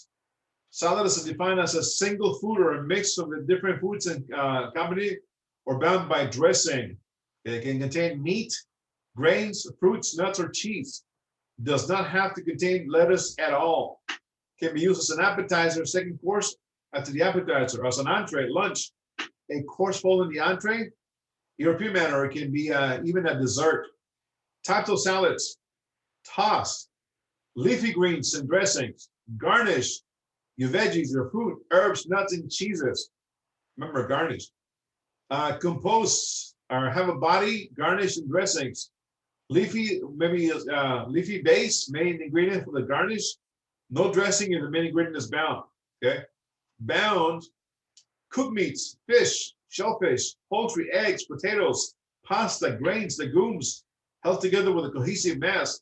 No separate dressing. Remember your potato salad from foundation? That is a bound salad. Okay. Fruit, endless variety, dressed, sweet or not. So color, flavor, and texture of each ingredient should complement the others. Dressings should complement all the ingredients. Harmony is critical in the salad success. So you gotta have harmony in your salad, okay? Salad greens, nutrition facts, virtually fat-free, very low in calories, fiber, vitamin A and C, and iron. So we have to be mindful of dressing. Your salad cannot be drenched in dressing, okay? Cannot be leaking dressing, okay? That's where the trouble begins. The two main categories of greens, we got lettuce, two main types. Butterhead, also known as Boston or Bibb lettuce. Loose head, soft, pliable, pale green leaves, buttery texture and flavor, okay? That is your red leaf lettuce, red oak lettuce, green leaf lettuce, okay? The one you use in your hamburgers. Crispy head includes iceberg, leaf, romaine, okay? Tight head, very mild flavor, pale green leaves, crunchy, refreshing. You also got chicory, various colors and shapes and sizes, characteristically bitter in flavor. Chicory is the top part of the endive. You also got Belgian endive, curly frise, escarole, radicule, which looks like a little small little red cabbage. Endive is usually the shoot of the chicory plant, okay, which is, has a famous purpose. They use it in coffee. Okay. Other greens add variety of texture, flavor, and color, such as arugula, also known as rocket. I like it because really, really good. Okay. It's kind of peppery. Dandelion, mosh, also known as lamb's lettuce. It's kind of like soft and gentle. Sorrel, spinach, sprouts, alfalfa, daikon, mung bean, and mustard sprouts. Watercress is another one, but that's only during the season time. It's around this the winter time. What about flowers and herbs? Of course, edible flowers. Okay, absolutely adds color, texture, and a pop of flavor. Flowers must be edible, of course. Nasturtium, pansies, calendula, chamomile, squash blossoms, roses, pesticide-free, especially produced item. Herbs of all kinds can be used as an accent salad. Use strong herbs sparingly. Cut, ship it out, large leaves. Okay, so how to use it? You just gotta cut them very nice and fine. Okay, parsley can be used in salad on its own, but it's too strong. People might get turned off because of that. Okay. Purchasing and storing and handling. Lettuce heads are commonly packed 24 heads to a box. Other types vary. Should be delivered daily to ensure freshness. Some will keep a week or more. Others are highly perishable. Pre-washed, pre-cut, vacuum sealed, wash again before use. Salad spinner is utilized to dry them. Okay, and also you can cut them tea or cuts. So tea is when you put in the, release all the flavors of the lettuce. Okay. Dressing for salads should complement rather than mass flavors of other ingredients. Most are oil and vinegar based. Okay. Vinaigrette is an emulsified vinaigrette, mayonnaise. Sometimes if you use mayonnaise, it becomes an Italian creamy vinaigrette. It is a sauce, no more is better. So when we make dressings, make a little bit, not a lot. Vinaigrette dressing for salad, vinaigrette style. Vinegar base is 3-to-1. I'll say it's a lot more than that. Okay, I'll say it's 4 to like half. Okay. Citrus juice can be used together or alone. Okay. If you don't have any vinegar, lemon juice can be also used. Mustard is something uses to bind it. Temporary emulsions using a stick blender is helpful. Herbs are different dimension, easy change, emulsified vinaigrette. Whole eggs to bind it. You're gonna make a creamy dressing without oil. Okay. You may use sour cream, buttermilk, or yogurt to make a creamy dressing. Mayonnaise. Again, we know the ratio of mayonnaise. You guys make the foundations, okay? anyways, you can flavor with a lot of things: tarragon, champagne, sherry, fruit, dry mustard, salt, pepper, lemon juice. Okay. Types of bound salads. Bound Hold up, salads. chef. Yes, go ahead. So for the creamy, instead of oil, it would be like egg, like 3-part egg, 1 part vinegar. So if you didn't make a creamy one, I use just like you make your mayonnaise, 1 egg yolk. Okay. 1 egg So- yolk, vinegar, a little bit of water, your spices, and you emulsify that, and then you slowly add your vinegar, oil. Makes it creamy. Oh, okay. Yeah. Interesting. Awesome. Thank you, chef. Welcome. Bound salads. You got bound salads, a mixture of foods held together or bound with a dressing, usually a thick dressing or such as mayonnaise. The term bound is used for mixtures of cooked proteins, starch, and vegetables added to the mayonnaise, such as chicken, salad, tuna salad, egg salad, potato, pasta salad, etc. Okay. So you got different kinds of bound salads. You got chicken, eggs, rice, crab, salmon, shrimp, ham, potatoes, turkey, lobster, pastas, tuna, or mixed veggies too. Okay. Your menu for Thursday, we are cooking orzo pasta. We're gonna make orzo pasta salad. Okay. We're gonna make bound chicken salad. We are gonna cook that chicken. We're gonna pull the meat. We're gonna cool it down. We're gonna small dice celery and onions, mix them with the chicken, and make a small batch of mayonnaise. Okay, mayonnaise. We're also gonna cure egg yolks. Okay. There's no recipe for cured egg yolks. I'm gonna share mine with you through email. Okay, on the salted cured egg yolks. Real easy. We're also gonna make a whole milk ricotta for the next day. Okay, we're gonna make whole milk ricotta and make a baguette dough and retard overnight because we're gonna bake the baguette the next day. Okay, you guys should be almost professionals how to make baguette doughs, right?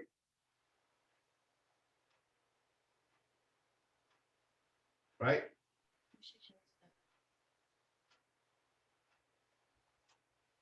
Yes, chef. So that's the menu for Thursday. It seems like a lot, but it's not. Orzo pasta, you're gonna cook the orzo like pasta, strain it, shock it in nice water, bring it out, cut your mirepoix, make a vinaigrette, dress it, taste it, present it. Bound chicken salad, gonna cook the chicken, pull the meat off, cool it, add some celery, onions, make a mayonnaise, mix it in, okay? Whole milk ricotta is easy to make. Just gotta follow the right technique, the right steps in the recipe, and I'll go over the recipes in a minute. And make the baguette dough real easy. Okay, you don't even have to use a mixer. You can just make it by hand. Okay, that is your menu Thursday. That's the menu Thursday. Okay, Friday. Let's take a look, see what's happening Friday. Okay, Friday we go to canapés. Okay, hors d'oeuvres, right? But you pronounce it hors. What is it? Hors d'oeuvres. Hors d'oeuvres. Okay. Canapés and appetizers. Very tedious, very detailed, very time consuming, very small. 1 to 2 bite size. Okay. Anything can be a canapé, just like you see here. Okay.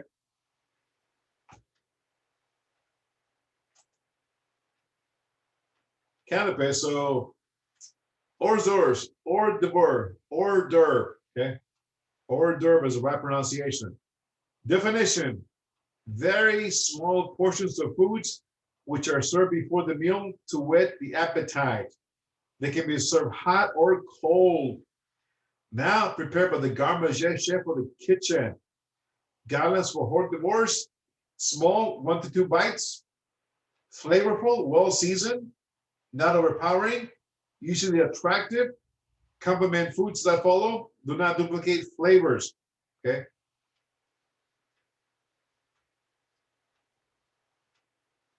We're having hors d'oeuvres, or is it canapés? Okay. Hors d'oeuvres is a category of food on the menu. Canapés are a type of hors d'oeuvre. Okay. Amuse-bouche. Have you guys ever heard of amuse-bouche? You guys know what it is?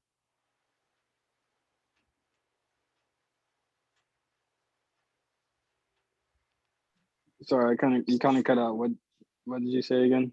Amuse-bouche. Do you guys know what that is? No, I don't think that's English. Nope.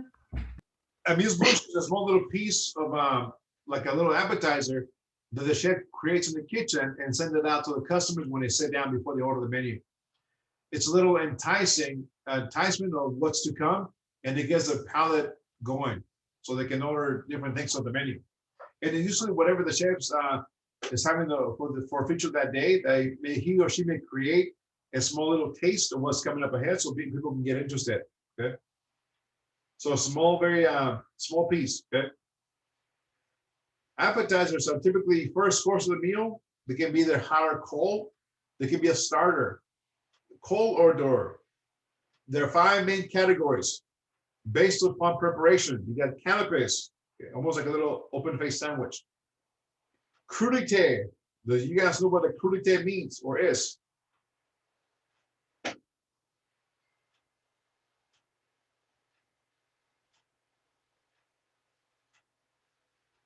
Crudité, crudite. How do you want to pronounce it? Anybody want to take a stab at that one? Let me know what that is.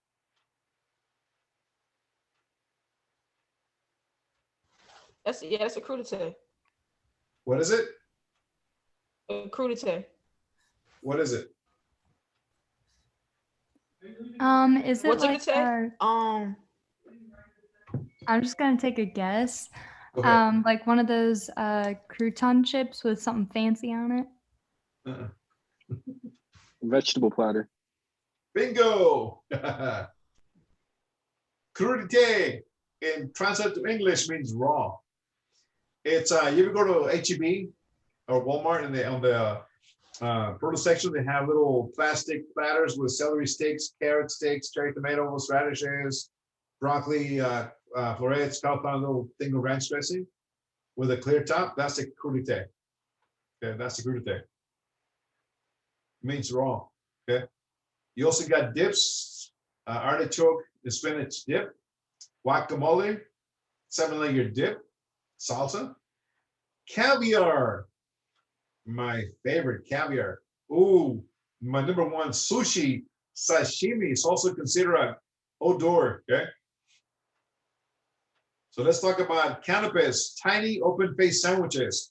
3 components. You got the base, the spread, the garnish, and 1 or more items on top. Canapé bases, bread is most common. Okay. Plain flavor. Crust is trim. Cut into shapes, toasted, maybe a Melba toast, maybe some crackers, firm veggies, cucumber, zucchini, must be firm enough to support spread and garnish. Note, base is something spread with a layer of plain butter first to prevent sogginess. Okay. Other bases to consider: barquettes, a little tartlets made out of pâté brisé, even gougères or pâte à choux. Remember, we weren't supposed to be making pâte à choux with the eclairs. When you make gougères, the only thing you do is add grated Parmesan cheese to become a savory pâte à choux. So the savory cream puff, and you stuff it with tuna salad. It becomes a hors d'oeuvre. And again, vegetable cups, cherry tomatoes, cream cheese with herbs, put inside the cherry tomatoes. Okay. Baby potatoes, boil them, cut them in half, scoop them out, fill them with something. Cucumber, same deal. Cut them small into cups, hollow them out, maybe add some cream cheese. Mushrooms, cut the stem off, rinse them, poach them, stuff them with cream cheese, bread them with flour, egg wash, and breadcrumbs.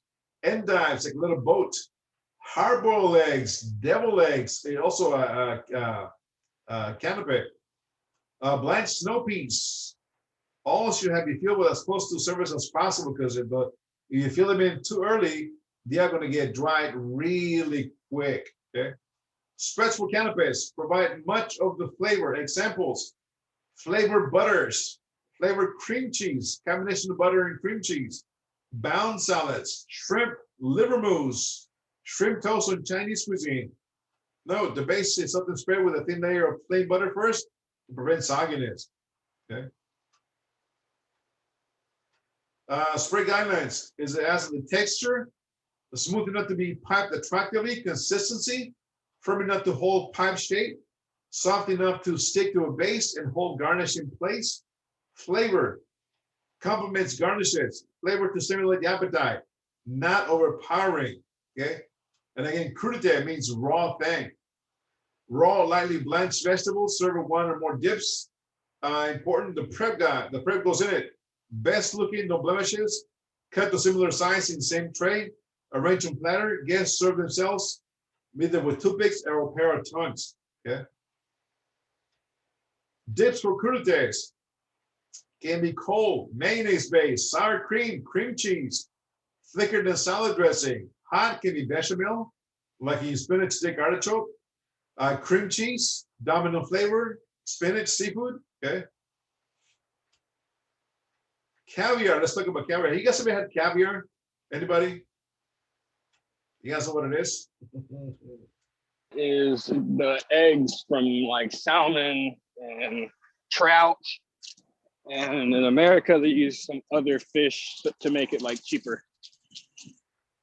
Because we don't have all that good salmon farms that they do overseas. Right. Salted raw fish eggs. In the US, only sturgeon roe can be simple labeled caviar. Beluga is most expensive, not sold in the US due to overfishing. Okay. Delicious caviar. Osetra caviar from the sturgeon. Okay. And the crumins that go with it, it's always chopped parsley, bruno onions, what is it? Sour cream and capers. Okay, and toast points. This one they use weenies. Sevruga. It's a pressed caviar. It's a mixture of both. Osetra and Sevruga, spreadable consistency, very fragile, refrigerated 1 to 2 weeks tops. And it's always served on a silver platter in a glass bowl with ice. Okay, with ice. I used to sell them back in California when I first started. It was like $45 for an ounce of caviar, 45 bucks for an ounce of caviar. And it had a toast points, the sour cream, the onions, parsley, the capers. It was a pain in the arse to make because you have to take so much time to make it. Sushi and sashimi, fairly new category of cold outdoors. Sushi, okay? It's kind of like fishy with salt, pretty much. Sushi, cooked raw fish, shellfish, roll and serve on a seasoned rice. Sashimi, raw fish served with sauce, but not rice. Precise food handling and safety. Experienced preps are required. Temperature strictly adhere to beautiful presentations. Guests that have a mixed interest and appreciation. Okay. Hot outdoors. It is a very vast category, nearly impossible to mention at all.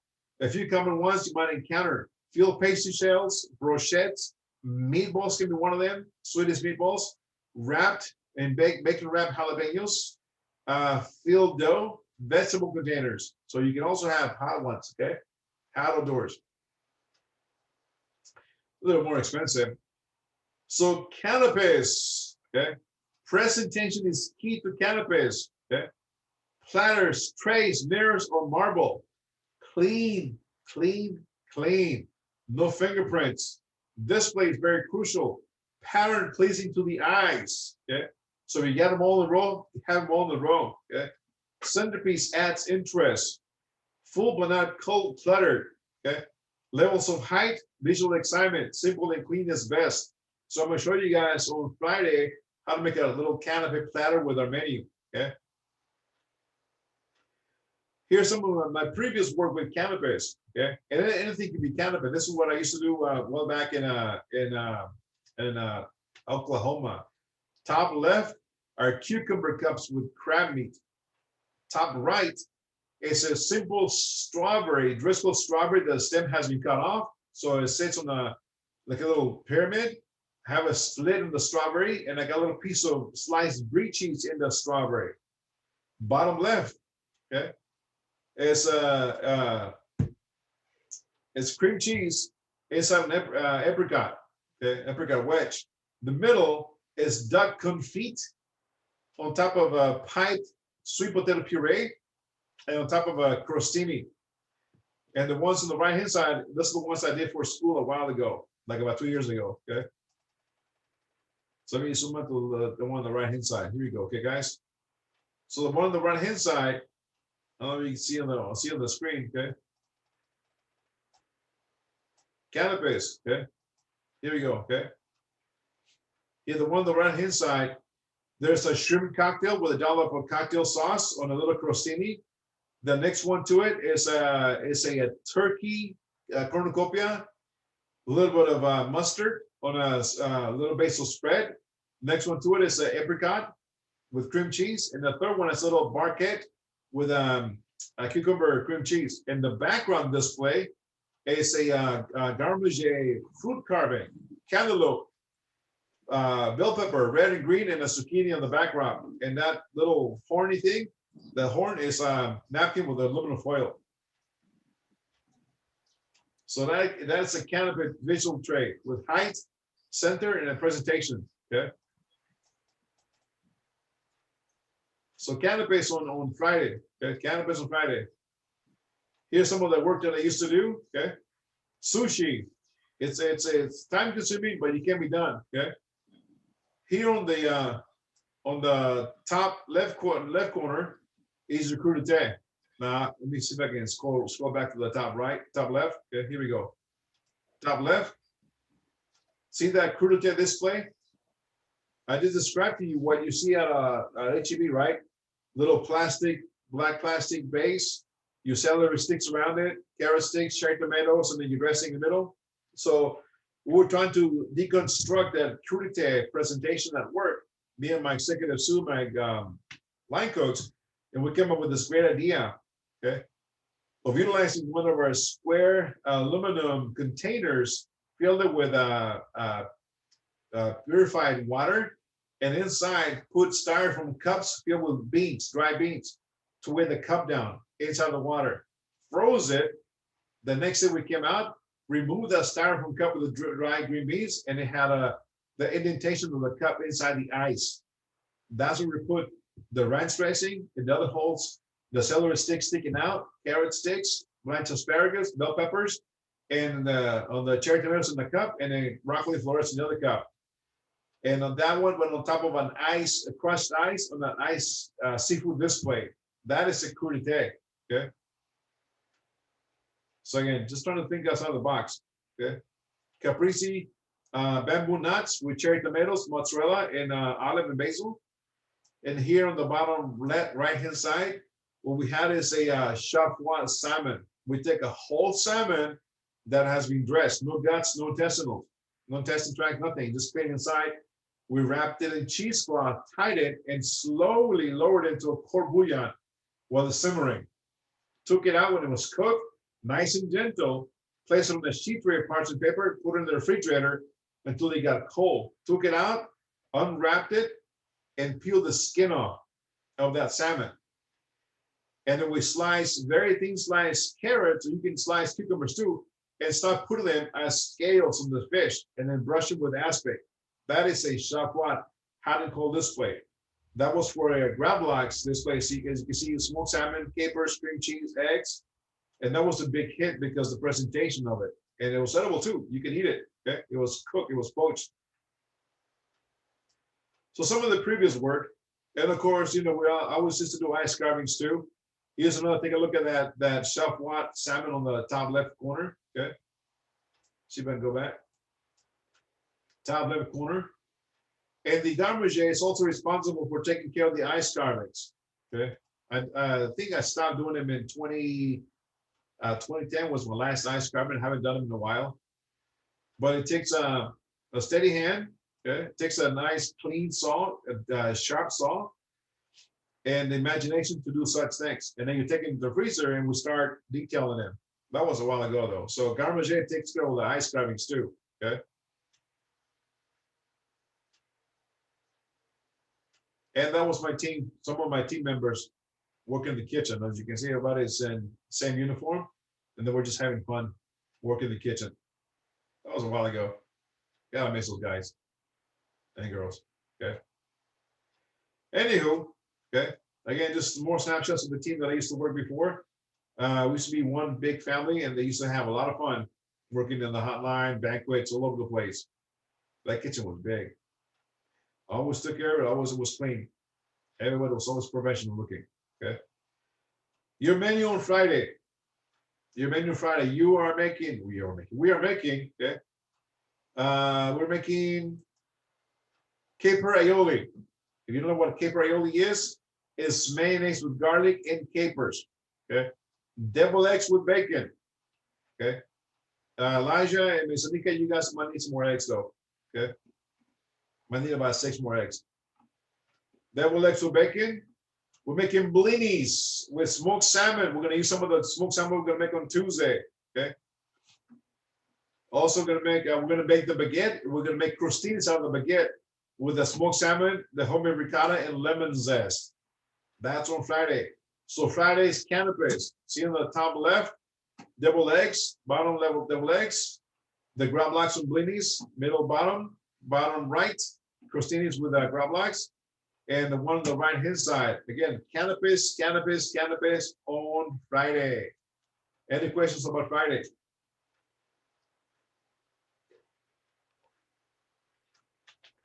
No, chef. Any thoughts, comments, concerns about the menus? Ricotta is a type of cheese, right? Or Yes. am I mistaken? Oh, okay. All right. That's We're gonna make it. Let me put it here. Go ahead. Are we making the vegetable platter or no? No, we're not gonna make it. Okay. But that idea you said, it was, you got like a bucket of water, and then not a bucket of water, but like a little Lexan pan of water, and then put cups submerged in the water with beans, Right. So and it was just like a block of ice pretty much at the end. correct. Was the process? It was like a salad bowl that was deep. It was about 6 inches deep. Okay. And it was square in shape. And so we put the cups with dry beans in it, and we filled it with water and put that very gently in the freezer so it froze. So the next day, that was broken solid, and we just removed the styrofoam cups, and it had the indentation in it. Awesome. Okay. Sounds cool. No, it's really cool. It was really like the wow factor for that event. Yeah, I bet. Let's take a look at day 17. Garlic and dill pickles. Okay, let me open it. Let's take a look at the recipe for garlic and dill pickles. Okay, easy to make. So the recipe says here, let me zoom in a little bit more. It says 3 pounds of pickling cucumbers. We're not going to do 3 pounds, guys. Okay, that's like for the whole entire class of 23 students. Okay. Apple cider vinegar, 1.5 cups. So we're going to use probably maybe like a cup of vinegar. Okay, and about 2 pounds of cucumbers, or maybe less. Depends how many cucumbers you get. Pickling salt. Again, reduce that amount. Adjust your recipe. Same thing with the garlic cloves. Cracked black peppercorns, dill seed, real chili flakes, and filtered water. Filtered water means bottled water. Okay, not this one, Topo Chico. That's sparkling. Okay, that's what means by filtered water. Okay. Bread and butter pickles were cucumbers, okay, not 4 pounds again. Onions, canning salt, kosher salt, sugar. We're not using 2 cups of sugar because we're not going to make that much. Again, cut it down to size. Okay. Mustard seeds, we're going to use a little bit less than that. Turmeric, celery seed, ginger, peppercorns, and vinegar. That is for your bread and butter pickles. Okay. Let me go back. Okay. And then where's the berry jam? The berry jam, let me see if I can find it. Right here. Okay. Berry jam, sugar. Again, we're not making that much amount because I cut it back down. Okay. Water, 60 grams, berries. So adjust your recipe of how many berries you got. Okay. So measure out the berries first and then adjust the recipe and all the ingredients. Glucose, sugar, and pectin. Okay. That's on Tuesday, tomorrow. Okay. Let's go to Wednesday. 18, day 18. breakfast patties, Italian sausage, cured salmon. Okay, here we go. Let us look for the breakfast sausage patties. Okay. Here's the gravlax. Okay. It calls for 1.3 kilograms of salmon. So you gotta figure out how much salmon you got. Okay, so one fillet salmon, lemon zest, salt, sugar, black pepper, dill, even dry dill will do fine too. Okay. Easy to make. Mix everything together, pack it on the salmon. Elijah and Nika, I forgot to tell you guys, even you guys on the hybrid, we need cheesecloth for this one. So do make a note, Elijah and Shanika, you guys on campus tomorrow, you're gonna need cheesecloth. But you guys are online, if you guys are buying your own product, make sure to add that on your list of things to get cheesecloth, because we're gonna pack the salmon with salt and sugar. We're gonna wrap it like a mummy cheesecloth and tie it with butcher's twine, and then put a weight on top of it. Okay, you'll see me do that. So we definitely need cheesecloth. God, I can't believe I spaced out that one. Okay. And let's see, where's the breakfast sausage? Okay. And then breakfast sausage patty. Again, take a look at the amount of pork. Okay. Pork batter right here. Okay. It says 5 pounds of pork. We got 1 pound of pork. Cut back on the other ingredients to match the 1 pound of ground pork. Salt, sage, garlic, chili flakes, fennel seeds, white ground pepper, ice water. Okay. And here's the Italian sausage. Okay. And again, 1 pound of pork. That's recipe 22 pounds of pork. You got 1 pound of pork. Fat back, ice water, salt, sugar, fennel seeds, coriander seeds, garlic, lemon juice, red pepper flakes, black pepper, dry milk powder. So we are going to bloom the fennel seeds. We are going to bloom the coriander seeds. How to bloom them? Grab your little fry pan on high heat, put the fennel seeds in coriander until you smell the aroma and turn it off. It usually takes about 10, 15 seconds to bloom them. Okay. That is on what you call it? Wednesday. Okay. Let's take a look at Thursday. See what the recipe called for Thursday. Day 19. Okay. Orzo pasta salad. Okay.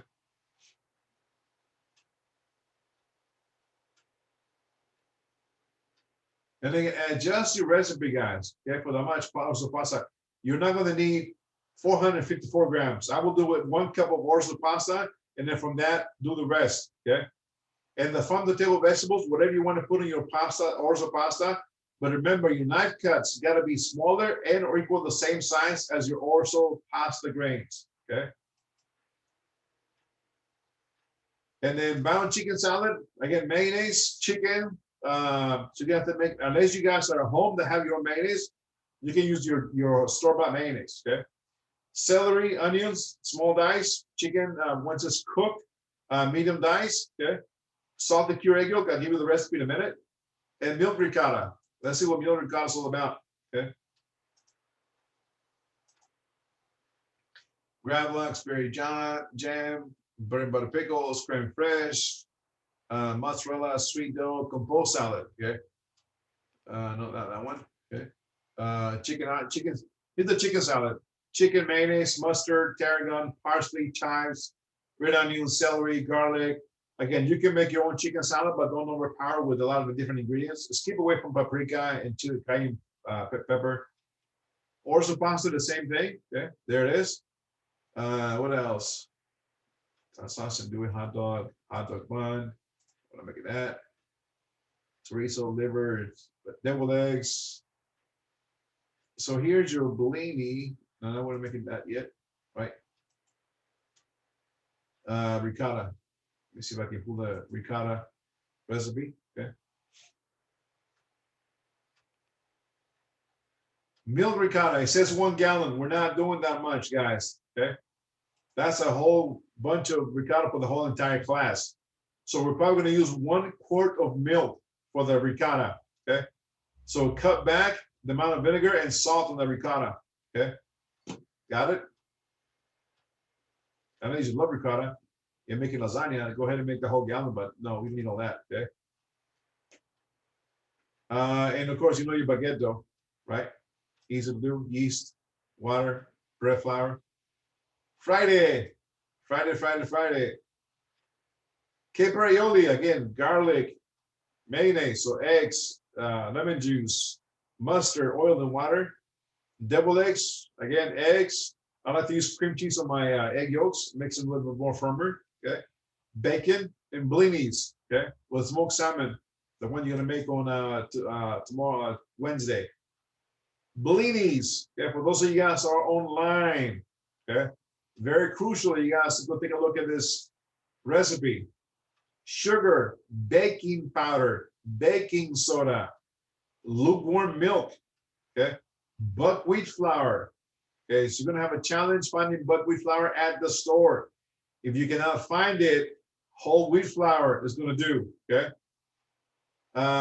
Salt, AP flour, melted butter, and eggs. Separate the egg yolks from the egg whites. That is for the blinis on Friday, okay? Any thoughts about your recipes?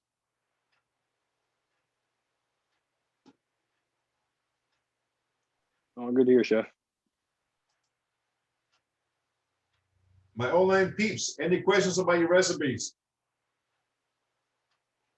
None from me, Chef. Not at the moment, Chef. All right. Have you guys taken a No, look at thank your, you. have you guys taken a look at your online shopping grocery list? Or not yet? Yes, I have, Chef. So there's a lot of things missing on the shopping list that you guys don't have online, okay? Again, ground pork, salmon, chicken leg, quarters, bacon, they're all there. Milk, eggs, okay, butter, cucumbers, garlic, onion, ginger, frozen berries, tarragon, lemon, scallions, cucumber, celery, parsley, tomatoes, red pepper and onions, okay, for your salads. Apple cider vinegar, cracked black peppercorns, dill seed, mustard seeds, sugar, pectin, corn syrup, dill, dry sage, turmeric, celery seeds, salt, fennel seeds, ground white pepper, coriander seeds, garlic powder, onion powder, black pepper, dry milk powder, sweet paprika, white vinegar, orzo, olive oil, Dijon, crushed tomatoes. What do we need crushed tomatoes? I don't know what, I don't know. Okay. Capers, red wine vinegar, balsamic, cayenne pepper, mustard, honey, okay? So if you take a look at your recipes versus the shopping list, you have several things missing. Have you guys taken a look at what you're missing? Alana, Alex, Alejandro? What was that, Chef? Have you guys taken a look at your recipes and your shopping list? Because there's a lot of things missing, several things missing on your shopping list that are on your recipes. No, I I haven't taken a look, Chef. did go shopping. I couldn't find a few items on the list, but I was not aware that we're missing a few items that are not on the list. Yep. I think I threw away my list that I compared to the yesterday, last night, that I had written them out. Elijah, do you still have that sheet or you threw it out?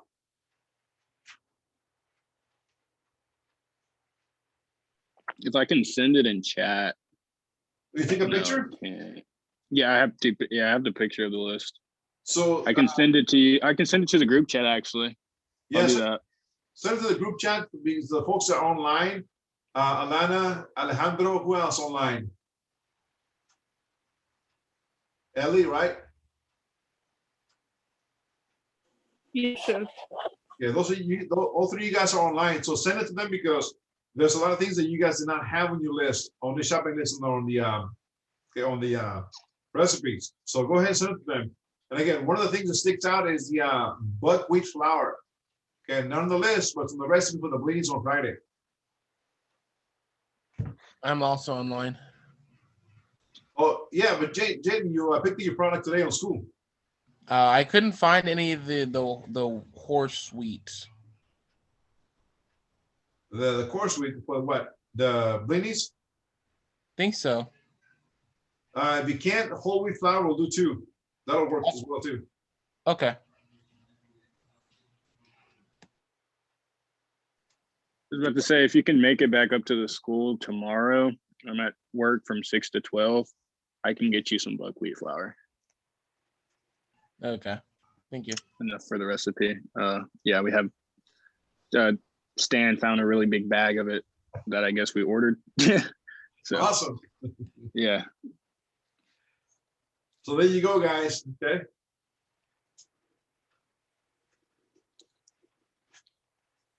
So those are the items that you're missing on your shopping list, not on your recipes. Make sure you have them. So when we go on Friday, you guys are following us, okay? And little bleeds are little pancakes. And it's about that technique and ingredients. Because again, they're better off with the buckwheat flour than whole wheat, okay?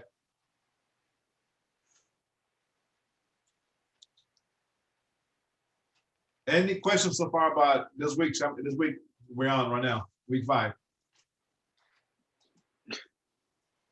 No, chef, not on my end.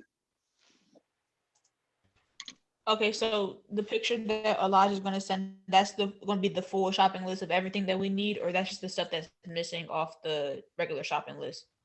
Well, there's a section at the bottom that wrote the items that are missing on the shopping list. So those items you need to add to your shopping list. Okay, got you. The ones that are handwritten.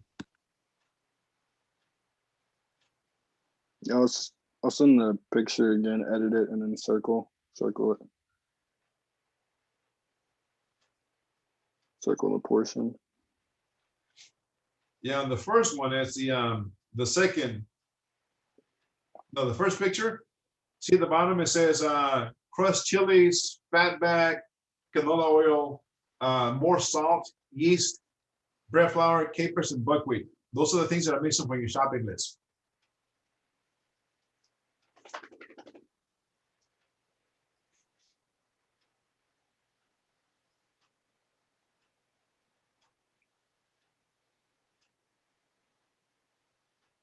Yeah, I sent it again and I marked out Cool. this stuff.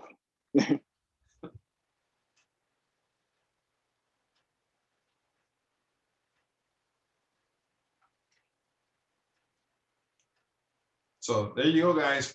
That is your menu for this week. That is what we're looking. That's what we're making. And again, I told you guys what you guys need for the next week and for your practical. We're gonna go into the practical more in depth on next week on Monday. Okay. Any questions, guys, about this week coming up? Any thoughts? Comments, concerns, issues? Nope, it's just this week sounds like it's gonna be an interesting week. Yeah, Tuesday and Wednesday are easy. Thursday and Friday, because of the salads and the knife cuts that go with it. And then Fridays because canapes. Canapes are very detailed, tedious to make. That's the only thing. But they again, it's you're learning how to make those breakfast sausages. We're going to use them again for the practical. So we're heading into a good week. We're starting slow, but we're picking up the momentum on Thursday, Friday.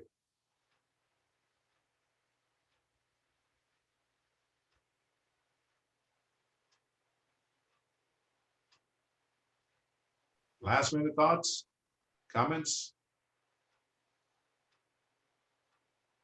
I just want you guys to know that I yesterday I cleared all the emails from all the makeup work that had been submitted, and everything you got submitted until yesterday has been updated on your portal into your grades. Okay. If you have any makeup work that needs to be submitted, next week is the last week that any makeup work will be allowed to be turned in. Okay. And again, all the knowledge conversion quizzes are open. So next week, Friday's the last day they will be open. And again, you take them all before Friday, you get 10 extra credits. If you don't take them, if you miss them, then they will drop your grade average.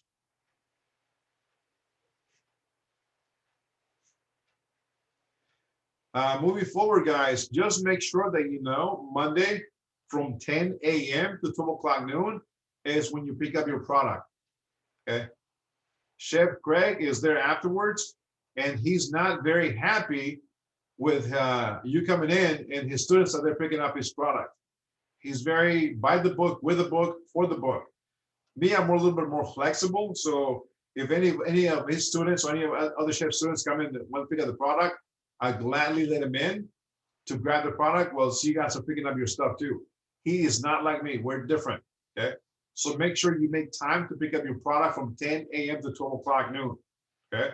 If you cannot pick up your product for whatever reason it is, if you do not communicate with me, I will not box it up, and you'll have to figure out how you're going to get to school and pick it up on your own. Okay. And it's not going to be boxed up. But again, it's from 10 a.m. to 12 o'clock noon. That doesn't mean that, oh, well, I'm not going to pick up a product. I just send them a text and they pick it up later. No, no, no. Your time slot is from 10 a.m. to 12 o'clock noon. If you're in an accident, if you're in the hospital, okay, those kind of emergency, you're stuck in traffic, okay, then I will say, okay, fine. I will go ahead and box it up, put it in there so you can come by, pick it up. Your name will be on it. But if you miss a dateline, if you do not communicate, then your box of items is not going to be there. You're probably going to miss a couple of things for Tuesday and Wednesday's cooking. Okay, guys. So you got about 2 weeks left. Make sure that you're there, because when I'm there, I do have copies and sheets of your grocery list for those 2 days. Okay. So make sure you make time to pick up your product, because otherwise there's going to be a lot of stress, right, Elijah? Yeah, a lot of stress. Actually, Chef, I do have a question. So, I know next block they're going back to campus, like everybody, like campus opening back up and everything like that. So they're canceling stipends for online students, right? That is correct. Okay. And then also Chef August mentioned in my last block that they would eventually like stop doing online classes. Do you know any word on that and when that will be happening? I don't know that. All I know is next block, April, there will be no more stipends sent out, because a lot of students get stipend and they don't cook, they don't produce anything at home. And we're going to go back to normality, meaning where that's our time to start getting back to campus and start cooking on campus. As far as full time on campus, I don't know that yet. It's all according to what the CDC regulations are and how many people get their vaccines and so forth and so on. So it's a lot more into it than just, yeah, we're open, we will go back to campus. So there's a lot more into that. But as news comes along the pipeline, then we'll know more likely when we're going to go back full on campus. But it's coming. I can tell you it's coming. Okay, thank you, Chef.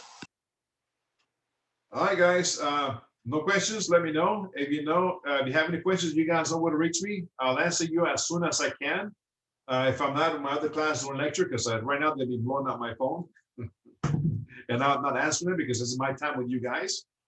But anyways, any questions before this week, let me know, okay?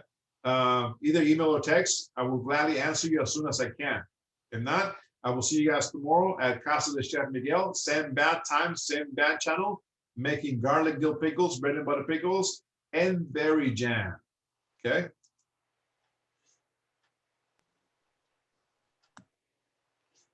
See you guys tomorrow. Be safe. Good, Chef. Hey, Chef. Behave. Stress-free. I'll try not to stress. All right.